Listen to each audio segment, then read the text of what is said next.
Madame, mademoiselle, monsieur, bonjour. J'ai grand plaisir à vous retrouver et je suis heureux de vous présenter aujourd'hui notre émission Le fait du jour du 29 juin 2007.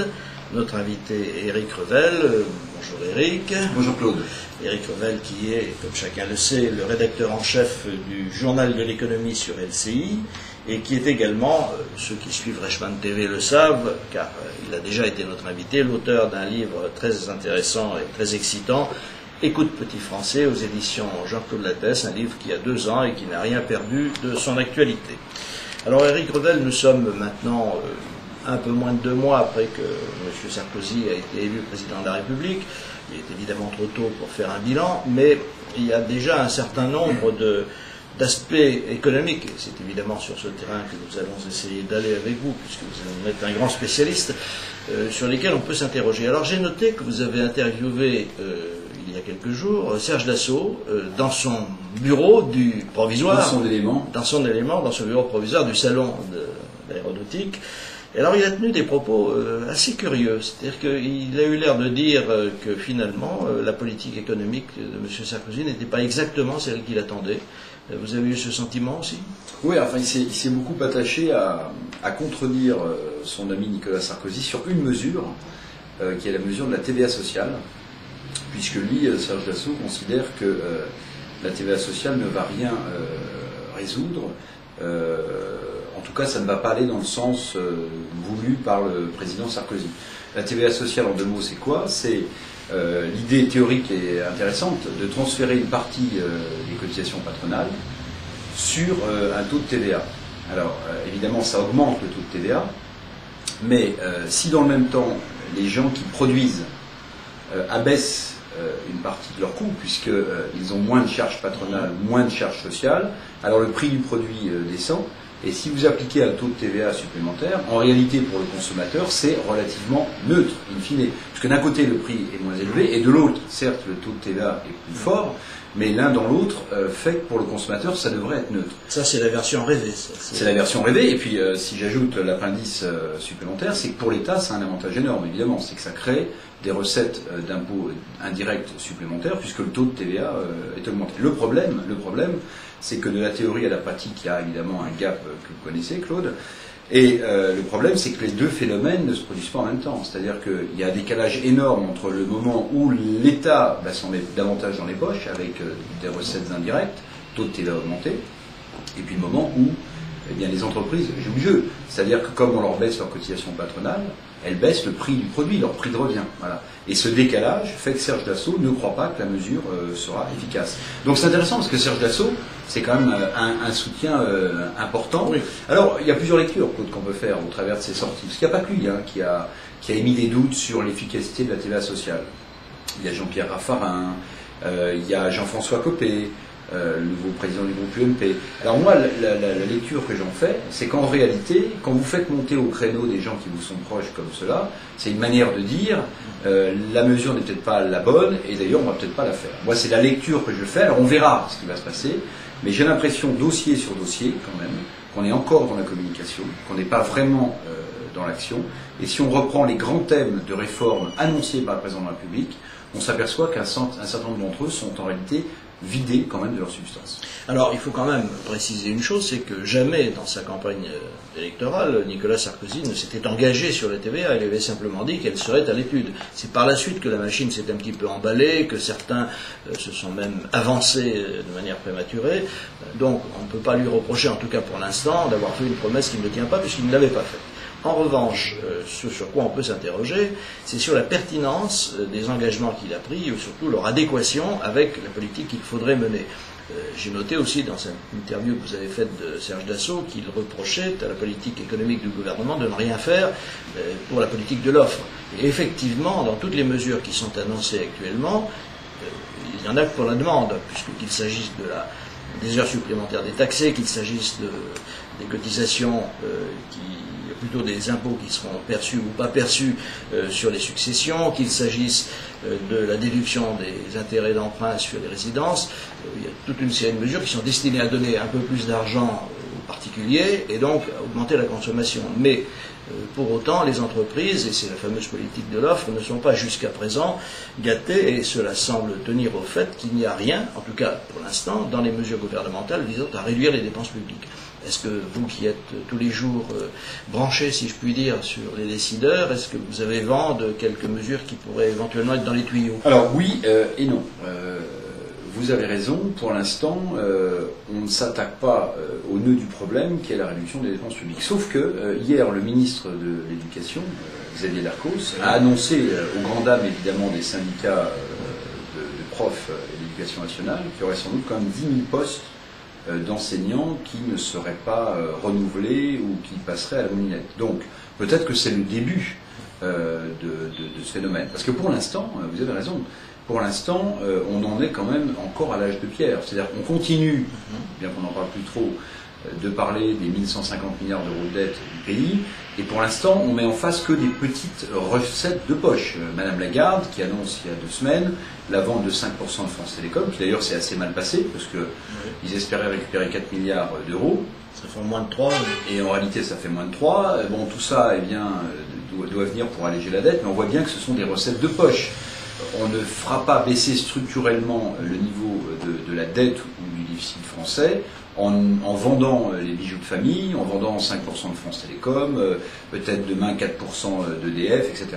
Donc la réforme structurelle reste à mettre en place. Mais je ne sais pas si on en avait parlé la dernière fois, Claude, mais moi, je pense pas d'ailleurs, parce qu'on s'était vu avant, mais j'ai déjeuné avec Nicolas Sarkozy avant l'élection présidentielle. Et alors il y a quelque chose qui m'avait frappé, c'est que d'abord l'économie l'intéresse beaucoup. Il est conscient du fait que c'est là que les choses doivent se passer. Mais il m'a dit, Monsieur Revel, soyons clairs, je ne suis pas libéral. Je ne suis pas libéral, il faudra être pragmatique. Nous verrons dossier après dossier ce qu'il faudra faire. Et il cite en exemple l'interventionnisme fou dans le bon sens du terme, qu'il avait mis en place quand il était ministre des Finances, pour sauver Alstom. Il y avait une intervention de l'État pour sauver Alstom. Alors certes, Alstom n'a pas été racheté par l'allemand Siemens, mais est-ce que dans la tête du président Sarkozy, l'interventionnisme d'État n'est pas plus présent que le marché libre? C'est une vraie question qui n'a pas, à mon avis, résolu encore de manière forte, parce que je pense qu'il est dans la communication. Sur la TVA sociale, la majorité entre les deux tours s'est fait prendre dans le piège de Fabius, qui a profité de l'incompétence de Borloo, qui ne savait pas trop la différence entre TVA et TVA sociale, pour dire non seulement vous êtes un gouvernement de droite qui allait mal réformer ce pays, disait Fabius, mais en plus vous allez faire payer les plus pauvres. Parce que le taux de TVA, par définition, c'est un impôt qui touche tout le monde. Puis deuxième erreur de communication, ce qui est pas courant. Nicolas Sarkozy a dit après coup, si j'avais su, je l'aurais fait moi-même.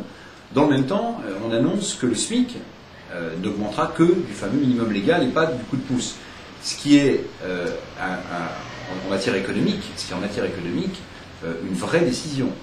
Parce qu'évidemment, l'augmentation du SMIC régulière au-delà du minimum légal, ça a pour effet très négatif sur l'entreprise et sur l'échelle des salaires, de mettre dehors les gens qui ne sont pas qualifiés et de créer d'énormes grognes de la part de gens qui depuis 30 ans ne touchent que le SMIC et qui disent, mais attendez, vous augmentez ce salaire minimum, mais moi qui suis là depuis 20 ans, je n'ai pas d'augmentation. Donc je pense que c'est une vraie décision qui a été prise. Mais la concomitance de cette embrouillamini sur la TVA sociale, plus cette communication mauvaise, à mon avis, au moment où elle était dite sur le SMIC, ça a donné, comment dirais-je, une sorte d'opacité à la politique économique de Nicolas Sarkozy. Puis si on prend d'autres réformes, l'autonomie des universités, si les syndicats d'étudiants l'ont finalement relativement vite accepté, c'est parce qu'il y a quand même un certain nombre de mesures importantes de cette autonomie des universités qui a été retirée. Sur le service minimum, on ne parle plus de loi sur le service minimum, on parle d'une loi cadre sur la prévention du conflit, ce qui est totalement différent. La différence, c'est que le service minimum, c'est je vous oblige par la loi à mettre des trains en circulation quand vous faites grève. La prévention du conflit, c'est pas ça. La prévention du conflit, c'est de dire vous m'informez quand vous faites grève. Et puis après, on verra. Donc c'est quand même deux choses totalement différentes. Donc si on prend mesure par mesure, et c'est pour ça que Nicolas Sarkozy est en tête des sondages encore en ce moment, c'est qu'on peut se poser la question, est-ce qu'il va vraiment au fond des réformes qu'il avait annoncées, ou bien est-ce qu'il ne fait que les survoler pour donner l'impression de l'action, alors qu'il n'est encore que dans la communication. Effectivement, c'est un bilan qu'on peut qualifier de juste et équitable. Vous avez évoqué l'ensemble des problèmes avec le côté positif et le côté négatif. Personnellement, je pense que nous aurons très vite le résultat. À l'automne, très certainement, les premiers chiffres commenceront à tomber, les premières mesures commenceront à produire ou à ne pas produire leurs effets, et c'est là qu'on verra si vraiment cette politique était adaptée ou pas. Personnellement, en outre, je crois que cette politique, telle qu'elle a été annoncée honnêtement par Nicolas Sarkozy, n'est pas adaptée. Je crois qu'elle est insuffisante, il aurait fallu proposer beaucoup plus, et de ce point de vue-là, j'ai des reproches à faire en général à la presse, sans viser personne en particulier. Je crois que les médias, qui sont finalement les seuls à pouvoir intervenir dans ce domaine-là, puisque ce sont les seuls qui ont accès à la transmission des messages, auraient dû être plus exigeants, enfin ceux qui pensent qu'il faut une vraie réforme de la France, auraient dû être plus exigeants vis-à-vis du candidat et des candidats en général, et les pousser un peu plus dans leur retranchement. On a observé que Nicolas Sarkozy s'y serait volontiers prêté, car chaque fois qu'une mesure lui paraissait négative, il l'a changée le lendemain. Donc finalement, il y a eu un petit engouement, un petit emballement médiatique qui a semblé distraire un certain nombre de vos confrères de leur nécessaire pugnacité, mais enfin, ceci est rétrospectif. Alors, autre élément intéressant, l'Europe. L'Europe, nous avons vu que le mécanisme européen a été au moins partiellement remis en marche. Cette réforme, pour certains, sera jugée insuffisante, pour d'autres excessive par rapport au non français. Mais il y a quand même un élément très intéressant, et je ne sais pas si... Je sais que vous avez reçu Madame Lagarde hier ou avant-hier, je crois, et je crois qu'elle a pris position sur l'affaire de Giroud. Giroud est cet entraîneur de football extrêmement célèbre qui a pris de nouveau du service dans le club de Lens, et que la fédération des clubs professionnels, ou celle des entraîneurs, je ne sais plus exactement, la Ligue professionnelle de football, la Ligue professionnelle de football, voilà, elle considère que M. Roux, ayant 68 ans, ne peut pas exercer les fonctions d'entraîneur parce qu'il a dépassé l'âge légal. Et il se trouve qu'il y a des dispositions européennes et communautaires, donc il considère que la discrimination ne peut pas se faire selon l'âge. Il est évident pour chacun d'entre nous, qui connaît un peu les mécanismes européens, que c'est la décision qui sera prise, car on ne peut pas durablement enfreindre les règles communautaires qu'on a signées. Mais est-ce que vous ne trouvez pas que c'est quand même assez emblématique, d'une part, que Mme Lagarde, qui ne doit pas être une grande spécialiste du football, prenne position sur la qualité de Giroud? J'ai lu qu'elle trouvait qu'il était bon, ce qui est vrai d'ailleurs, mais je ne sais pas si Mme Lagarde est vraiment la personne qui doit décerner ce genre de brevet. Et d'autre part, est-ce que ça n'est pas finalement emblématique de ce qui se passe actuellement en France, et que nous refusons avec une force extraordinaire de nous mettre à l'heure européenne sur les sujets que nous avons acceptés, et en même temps, on voit bien que ça s'impose. Alors, quelle est votre interprétation de ces faits? Deux choses. D'abord, sur le traité simplifié. Il y a tout un pan de la négociation qui, à mon avis, est passé totalement inaperçu dans les médias, parce qu'on était tous focalisés sur le succès, entre guillemets, de Nicolas Sarkozy, qui faisait rendre gorge aux jumeaux polonais pour les obliger à accepter ce mini-traité. Deux choses.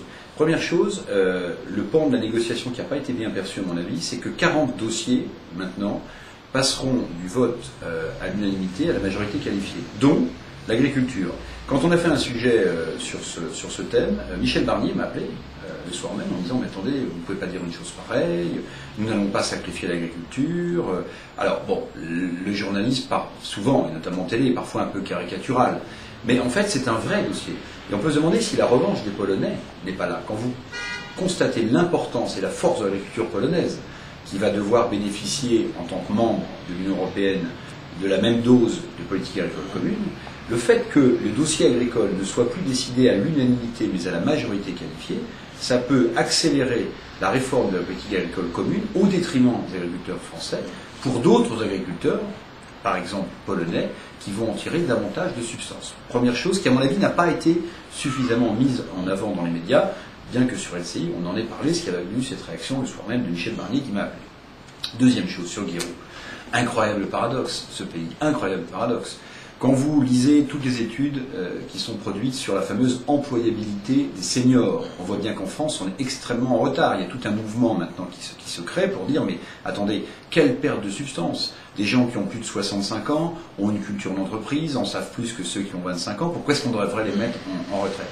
Et il faut que un homme, Giroud, 68 ans, qui reprend du service, focalise et cristallise toute cette contradiction française entre il faut faire plus confiance aux seniors, mais en même temps on ne sait pas le faire.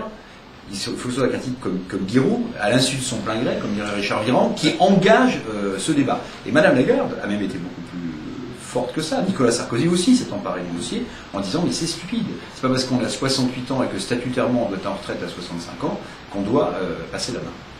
Alors c'est quand même un sujet très intéressant et ça nous amène justement à ce refus de la concurrence libre et généralisée, enfin libre et je ne sais plus quel est le terme exact qui a été refusé, et non faussé, pardon, qui a été refusé, retiré des objectifs de l'Union, mais maintenu évidemment dans le fond, puisque tout le monde sait bien que la concurrence est fondée sur toute une série de directives. Enfin, la commission de Bruxelles sur ce texte-là a ajouté des petits alinéas. Voilà. Elle ne va pas se laisser... Elle ne s'est pas laissée réellement amputer de ce qui est son arme majeure. Mais on peut quand même s'étonner que Nicolas Sarkozy ait fait ce geste en direction des gens qui ont voté non, car finalement, tout l'effort de Nicolas Sarkozy, si l'on a bien lu ses propos et son programme, consiste à utiliser en quelque sorte la concurrence pour vaincre toute une série de blocages français. Or, là, il s'enlève une arme, parce que s'il considère que la concurrence n'est plus un objectif, n'est plus qu'un moyen, qu'est-ce qu'il va dire à tous ceux qui, justement, refusent la concurrence? Est-ce que ça ne vous paraît pas, là encore, une forme de pragmatisme ou d'opportunisme politique qui risque de ne pas être particulièrement payant pragmatisme, vous avez dit le mot, pragmatisme, ça rejoint le déjeuner avec Nicolas Sarkozy avant l'élection, où il disait « je serai pragmatique dossier après dossier ». C'est-à-dire qu'on comprend bien que certains dossiers économiques et sociaux vont être traités de manière plus libérale par le président de la République, et puis d'autres dossiers économiques et sociaux qui vont être traités au gré de l'opportunisme politique interne de ce pays de manière beaucoup plus socialisante. Et moi, c'est sur cette crête-là que Nicolas Sarkozy, me semble-t-il, est en train de cheminer. Et c'est quand on est sur une crête, par définition, on risque de tomber. Alors, je ne sais pas s'il veut y aller par dose homéopathique, mais par définition, on sait très bien que l'état de grâce ne dure pas très longtemps. On peut même dire qu'il s'est arrêté au soir du second tour des législatives. Et on peut se demander si la crête sur laquelle il va cheminer maintenant n'est pas une crête plus socialisante que libérale. C'est un vrai danger. Alors, in fine, est-ce qu'il parviendra à tenir ses objectifs de taux de chômage incompressible à 5%? Pour l'instant, il faut dire les choses comme elles sont. Il y a certes les emplois marchands qui sont créés, mais l'essentiel de la décrue du chômage dans ce pays se fait par des départs en retraite importants et par des emplois aidés financés par l'État. C'est quand même comme ça aussi qu'on fait baisser le taux de chômage dans ce pays. Ce qui me faisait dire hier à Christine Lagarde, mais dans ces cas-là, Madame le Ministre, il n'y a pas 36 solutions. Puisque le chômage décroît pour les raisons que vous avancez et pas pour les raisons que j'avance moi, alors fusionner l'UNEDIC et la NPE, il n'y a plus besoin d'autant de structures qui accompagnent le chômeur dans sa démarche. Alléger les emplois aidés par l'État, puisqu'il y a moins de chômeurs, donc c'est plus nécessaire de dépenser autant d'argent pour ces emplois aidés. Et là, évidemment, on tombe dans la politique politicienne. Sur l'UNEDIC et la NPE, ça avait été beaucoup avancé, le rapprochement avant l'élection. Maintenant, ça me semble être un peu sous le boisseau. Sur les emplois aidés, non, on va continuer à en faire. Vous voyez. Et puis, rajoutez à cela le fait quand même que Nicolas Sarkozy prend, à mon avis, un risque politique majeur. C'est que quand vous êtes à la fois président de la République, porte-parole du gouvernement, ministre des Finances, ministre des Affaires étrangères, enfin, il cumule beaucoup de fonctions, le chef de l'État aujourd'hui. Et Premier ministre aussi. Et Premier ministre. Il s'invite à l'Eurogroupe, la réunion des ministres des Finances européens, le 9 juillet prochain à Bruxelles. Il accompagne Madame Lagarde. Elle dit bienvenue, c'est une marque de confiance. C'est quand même tout à fait inusité dans la République française. La présidente de la République qui accompagne son ministre des Finances. Il prend un énorme risque. C'est que quand tout va bien, vous surfez. Mais quand ça va mal, vous n'avez aucun fusible devant vous. Vous prenez tous les coups politiques sur votre propre bouclier. Donc là, c'est un joueur, Nicolas Sarkozy, il prend un risque politique majeur. Alors, autre aspect de l'actualité que vous aviez couverte largement lorsque vous aviez fait votre émission au Salon du Bourget, EADS. Alors EADS, bien entendu, a défrayé la chronique à la suite de toute une série de problèmes, et notamment des retards de l'A380. Et puis tout d'un coup, au Salon du Bourget, on a vu une explosion de commandes. Bon, tout ça est préparé évidemment de longue main, mais se pose la question aujourd'hui de savoir si le EDS est vraiment en crise ou pas. En tout cas, le plan Power 8 est bel et bien en place et va s'appliquer. 10 000 suppressions d'emplois, dont une bonne partie en France.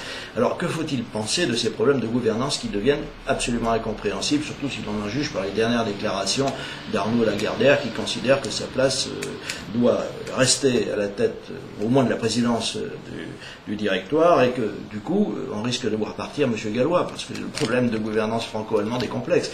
Alors, est-ce que vous pouvez nous aider à y voir un peu clair dans cette affaire? Alors, EADS, qui est la maison mère d'Airbus et d'Eurocopter, traverse une crise, on peut le dire. Et la crise n'est pas résolue depuis le départ de Noël Forgeard, qui avait été imposé par Jacques Chirac, au mépris, on peut le dire, de tout problème de compétences, etc.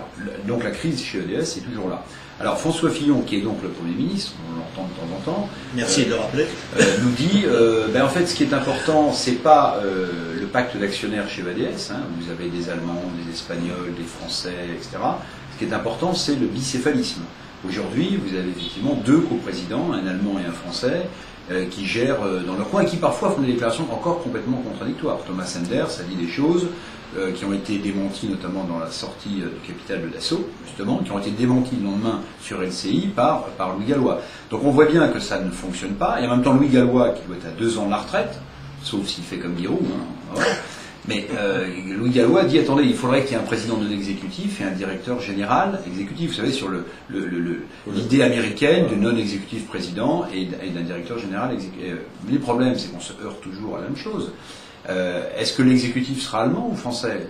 C'est compliqué. Alors on me dit, mais ça n'a aucune importance. Je dis, mais alors si ça n'a aucune importance... si pour les Allemands, ça en a une. Hein. Et puis pour nous aussi, parce que vous comprenez bien que le plan Power 8, c'est pas un plan d'un grand réalisme économique. C'est un plan équilibré pour des raisons politiques. On ne pouvait pas se permettre de dire on va fermer plus à Toulouse qu'en Allemagne, ou plus en Allemagne qu'à Toulouse. Donc c'est extrêmement compliqué. Sur les annonces, évidemment, du Bourget, personne n'est dû. Commande ferme de 425 Airbus Louis Gallois, mais là il y a beaucoup d'effets de commande, parce que sur ces annonces, un certain nombre d'entre elles étaient déjà engagées avant, et on les annonce là. Et alors moi je dis à Louis Gallois, mais énorme contradiction, cher président Gallois. Comment est-ce que vous voulez que les salariés comprennent et vous suivent? D'un côté, vous dites magnifique, Airbus est de nouveau au firmament des commandes, mais en même temps, vous continuez de dire il faut appliquer le plan Power 8, Power 8 qui prévoit 10 000 suppressions de postes. Comment est-ce que vous allez vendre ça en interne? Alors je vous explique, l'euro. Oui. Le problème de l'euro. L'euro, ben voilà, nous on fabrique des avions en euros, on les vend en dollars, les Américains le font en dollars, on n'est pas compétitif. Donc il faut quand même appliquer ce plan Power 8. Mais c'est extrêmement compliqué en interne de faire passer cette idée. Bref, la crise chez EADS est toujours là. On a assisté à la sortie de Jean-Paul Guth, qui était le directeur général délégué au profit de Marwan Laoud, qui est un type extrêmement compétent, qui est le frère d'Iman Laoud, qui est Marwan Laoud. Voilà, qui est alors Iman Laoud, Clearstream, affaire informatique.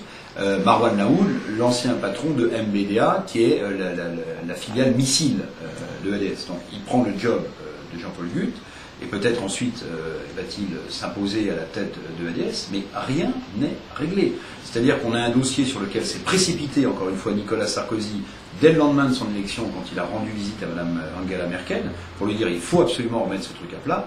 Les Allemands l'ont très mal vécu, et pour l'instant, c'est le statu quo. C'est le statu quo sur la gouvernance de EADS, c'est quand même le statu quo sur un certain nombre de réformes annoncées. On est dans le statu quo de la communication et à mon avis pas encore une fois dans l'action. Ce qui n'est pas une rupture vraiment franche avec les années Chirac qui effectivement se sont traduites par une certaine stagnation des problèmes et donc par l'évolution générale. Enfin la rupture est sur la forme, Claude, quand même. Oui, c'est-à-dire qu'on n'a jamais vu un président de la République arriver en short sur le perron de l'Élysée, c'est plutôt sympathique. On n'a jamais vu un président de la République sortir du Phuket, même si ça se donne un peu l'impression qu'il a gagné au loto et qu'il a invité ses potes à dîner. On n'a jamais vu un président de la République partir sur un yacht. Ça, c'est quand même une manière, peut-être, de décomplexer la droite française en disant, bah, écoutez, moi j'ai des amis qui ont réussi, pourquoi est-ce que je m'en cacherais? C'est une manière de peut-être de faire bouger l'état d'esprit des Français. Et avant les réformes, il faut parfois les faire accepter. Et c'est l'état d'esprit qui fait de l'opinion publique qui fait qu'on acceptera ou pas ces réformes. Alors évidemment, c'est ce qui va rassurer Billancourt, parce que le fait de dîner au Phuket, c'est d'aller sur un yacht, n'est pas évidemment ce qui est le plus susceptible d'augmenter le pouvoir d'achat du smicard ou de la personne qui gagne un peu plus. Mais enfin, après tout, pourquoi pas, tout est parfois dans le symbole et on peut se demander quel sera l'effet réel de ce symbole. Alors vous, mon cher Eric, qui êtes docteur en finance, est-ce que vous êtes très endetté comme moi d'ailleurs, 1200 milliards maintenant, est-ce que ça vous empêche de dormir, vous qui êtes un spécialiste? Non, ça m'empêche pas de dormir, mais je me pose des questions pour mes enfants. Je me dis quand même, au bout d'un moment, il y a un vrai souci. 1150, 1200 milliards d'euros, comment va-t-on faire passer la réforme des régimes spéciaux, qui s'ajoute à la dette, parce que ça on n'en tient pas compte, ça s'ajoute à la dette.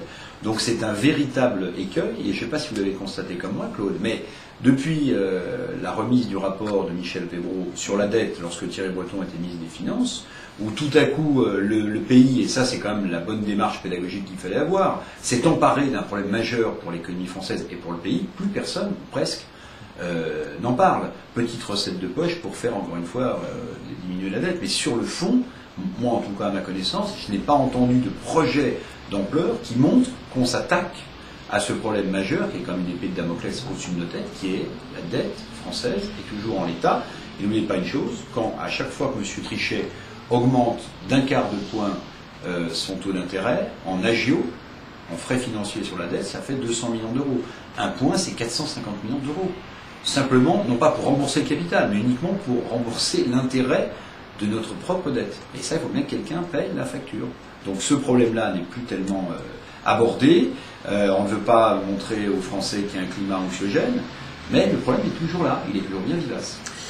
Eh bien, c'est sur ces perspectives quand même peu optimistes que nous allons clore cet entretien, donc je vous remercie Éric Revel. Je rappelle que Éric Revel est l'auteur d'un livre que je vous recommande vivement, Écoute Petit Français, qui n'a rien perdu de son acuité. Et en attendant que nous ayons, mon cher Éric, d'autres occasions d'évoquer l'actualité, car après tout celle-ci évolue beaucoup et à la rentrée nous aurons certainement des premiers résultats qui nous permettront de porter un jugement. En attendant, je vous dis à très bientôt. Merci beaucoup, Claude. Et je vous remercie, madame, mademoiselle, monsieur, de nous avoir écoutés. Soyez évidemment attentifs à ce que nous faisons, je l'espère. Et en attendant de nous retrouver, eh bien, je vous souhaite à tous d'avoir bon courage et vive la France.